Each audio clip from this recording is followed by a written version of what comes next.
patchwork of and a very hierarchical system of for-profit health insurers who basically were, their overhead was somewhere in the neighborhood of 10% on the low end and 30% on the high end, which basically bankrupted that plan. It would seem as if the insurance industry would have to be eliminated from any proposal for a national health plan. How are we going to do that? I mean, they're not going to sit back and just take this. Their lobbyists are not going to. They're going to be working overtime. How do we get over the private health insurance company bump in the road? It's a big issue, and quite frankly, the other businesses in the country, even though they are suffering economically because of the current healthcare crisis, are not going to assist us in this, even though they may feel it's the right thing, because it's the idea of threatening a particular industry and their right to do business. We don't begrudge the insurance industry their right to do business. We just think that it's fine what they do in terms of protecting property, homes, and fire protection, life insurance. But when it comes down to delivery of health care, quite frankly, especially the for-profit insurance companies that are traded on Wall Street, they have a fiduciary responsibility to make as much money as possible. And let's face it, every time they spend money on health care, that's a loss for them. And so they have a tremendous incentive not to do as much as they can for those patients. But we say that there are a lot of people who are employed in the insurance industry who we could use in health care.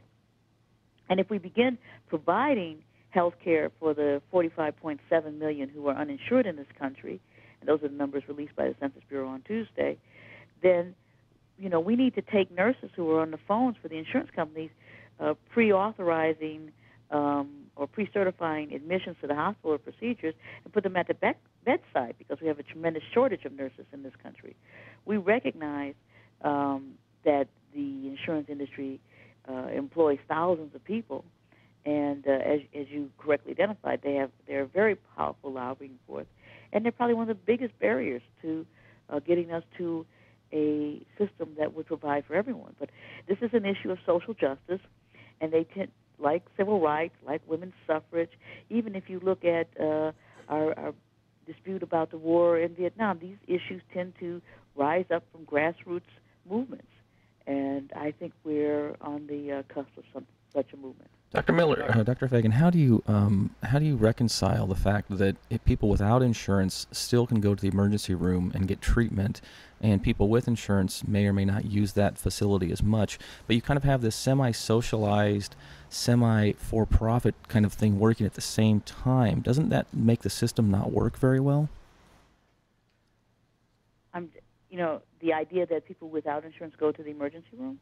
Yeah, the concept of how do you cover people that don't have insurance? They still get sick, and they still go to the doctor, and they still drop in the emergency room, and they still get coverage somehow, usually, or they get inadequate coverage. I mean, and it's the worst possible form of coverage. The key to health care is preventive services, and people who present to the emergency room are in crisis. And it's a wasted opportunity when you have people who don't have routine access to health care.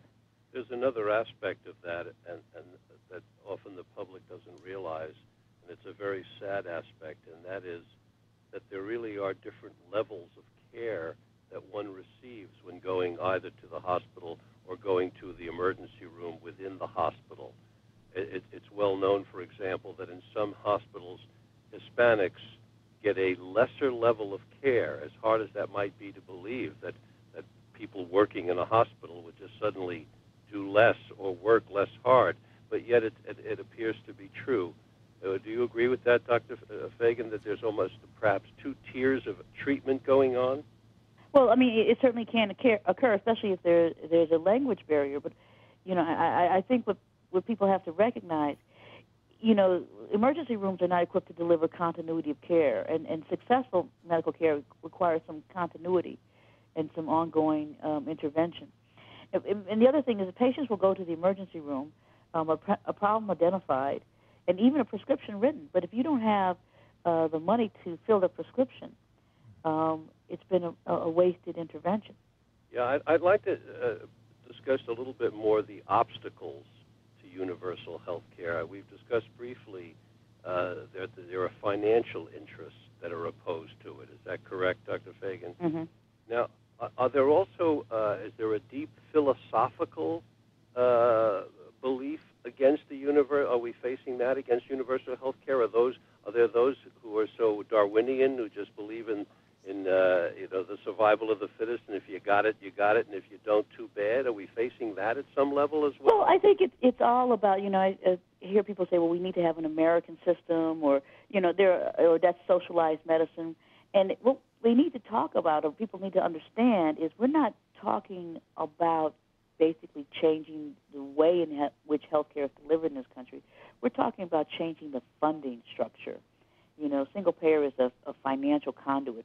It's a way to take the money that we're spending on healthcare now and allocate it more appropriately so that everybody who needs care can get care and get it on a regular basis instead of this acute emergent basis, which fails to meet the needs and really doesn't address the issues of chronic care management that we face with so many people with